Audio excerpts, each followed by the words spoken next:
Ready for me?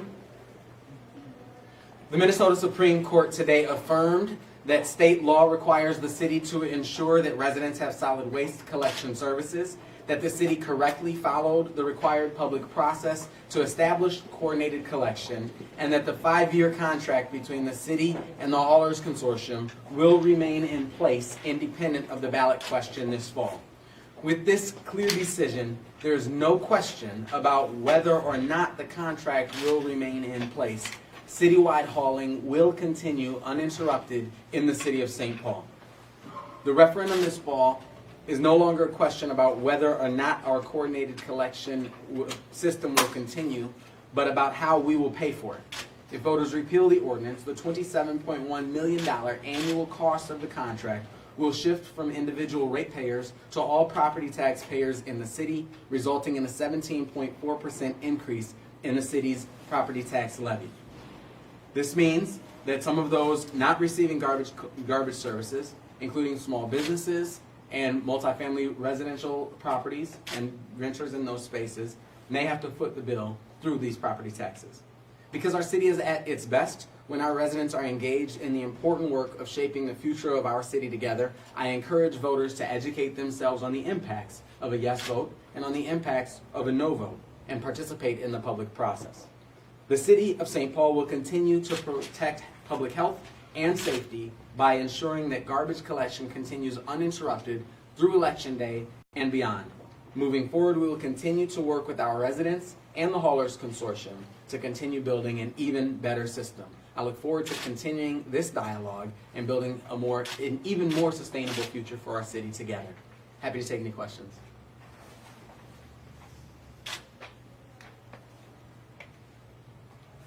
Was this a No questions? surprise?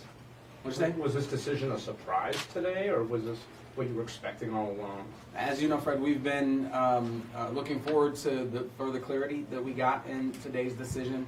Obviously, the Supreme Court gave us the guidance that we needed to move forward with a referendum. I don't know that I would say that it was a surprise.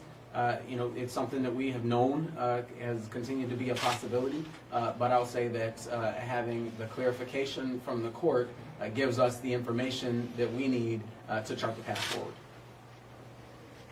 Thank you.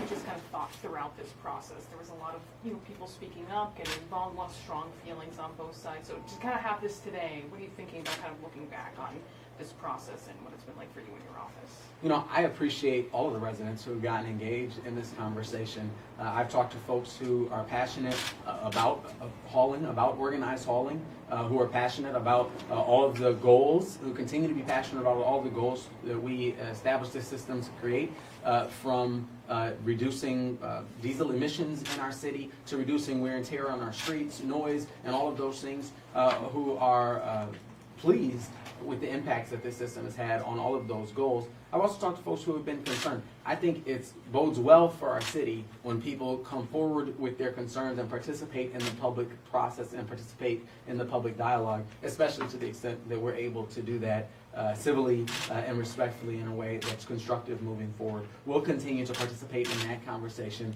and continue to invite every resident who wants to participate in that conversation constructively to do so with us.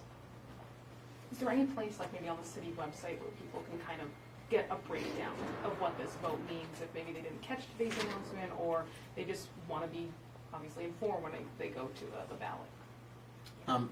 Yes. Okay. Yes, obviously we're just getting the data, and so we're getting through the decision ourselves. But we will certainly be proactive in communicating with residents what the impacts of this are. It's important for all of us, I believe, for our residents and our taxpayers and our voters to have accurate information as they go to the polls to determine the future of this program. Yes. Given some of the issues raised, like people who can no longer share a cart, zero waste, et cetera, is there any thought at the city level of reopening the contract? As the Supreme Court affirmed today, we have a 5-year contract in force. We have a 5-year contract in place. We are in constant conversation with the Hauler Consortium and with our residents about how to improve those services. I think it's important for us to constantly be a part of this process to say, how can we make a good program even better? And that is something that we are in constant communication about.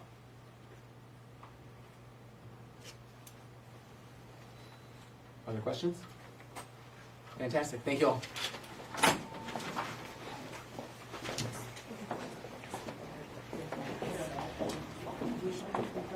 Good morning.